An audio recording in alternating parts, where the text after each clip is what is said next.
Hi, welcome to this video, an easy one pot dish using a Dutch oven. I'm going to use some air dried bacon and some air dried sausage that I've just had hanging up above the fire there, drying for weeks now. First thing we do is heat the pan. So the pan's been on there, nice seasoned Dutch oven, heated through there for a good 5 minutes. Lovely little fire going, and then first goes the sausage, and there's plenty of fat in there. We're just going to let that slowly come out and just let the fat, not too hot, the pan's just steady, let the fat start to come out. And then the next thing we do is put into the bacon. So there's the bacon just chopped up in little lardons, and again that's air dried, so there's no moisture in there. That's lovely dry bacon there, and the fat's just going to come out as soon as we tickle that round the pan. We just spread that out and leave that for a few minutes for the fats to come out. And next thing we're going to add is some very finely diced red onion and some very young baby leek there, and we're just going to shove that in, give it a little tickle round, and again the fats of those meats now are going to come out and just really start to develop the sugars in the onion and the leek. That's going to basically give it that kind of really lovely sweet undertone for when we sort of balance out the tomato that we're going to put into it. So in goes the risotto or the paella rice, and I always say it's about one handful per person, big handful there, slightly over.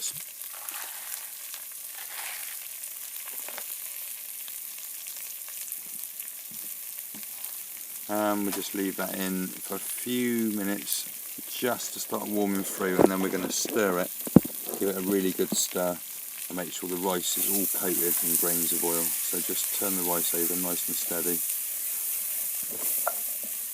Don't have to rush it, it's a simple dish.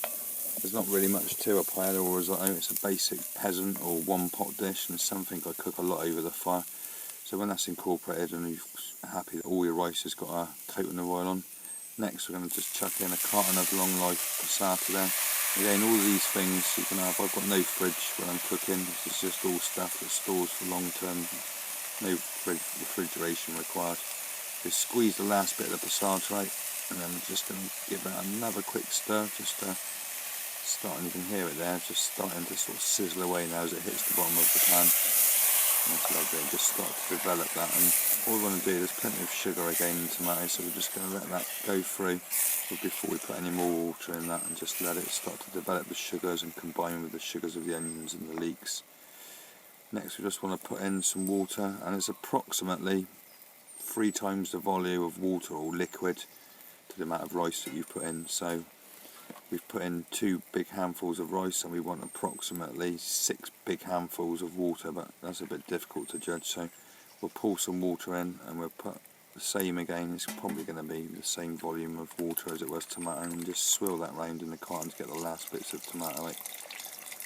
Pour it in and just keep checking it every sort of few minutes. It takes about 20 minutes from start to finish to cook, I suppose. And then just stir the water into it now, just to make sure you've incorporated it really well. The one advantage of using a good heavy sort of cast iron pan like this, stops it sticking.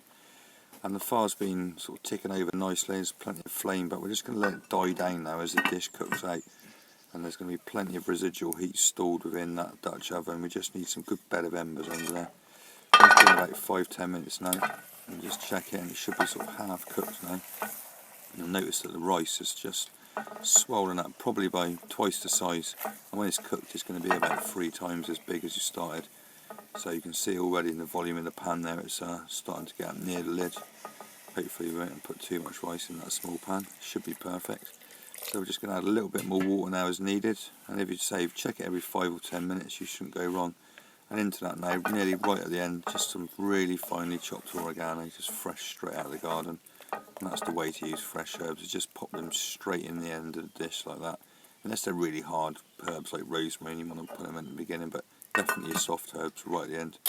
Pop a lid on it, let the fire die down, leave it another 10 minutes, and bingo, that's basically it. Should be almost perfect now, and it should just almost be starting to stick to the bottom of the pan. You don't want it to burn, but you just want it to sort of stick out. That's all the starch coming out of it now, that means most of your liquid's gone. And it should just hold down the spatula. And you can see it's 3 times the size now. Still be a little bit of a bite to the rice, but should be almost perfect. What you don't want to do is create wallpaper paste. Pop the lid back on.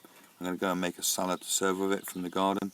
Leave that to sit for another 5 minutes, and that'll be ready to eat. I hope you've enjoyed that short video. One pot cooking, plenty more to come. Please subscribe to the channel. Stay tuned. Thanks very much for watching.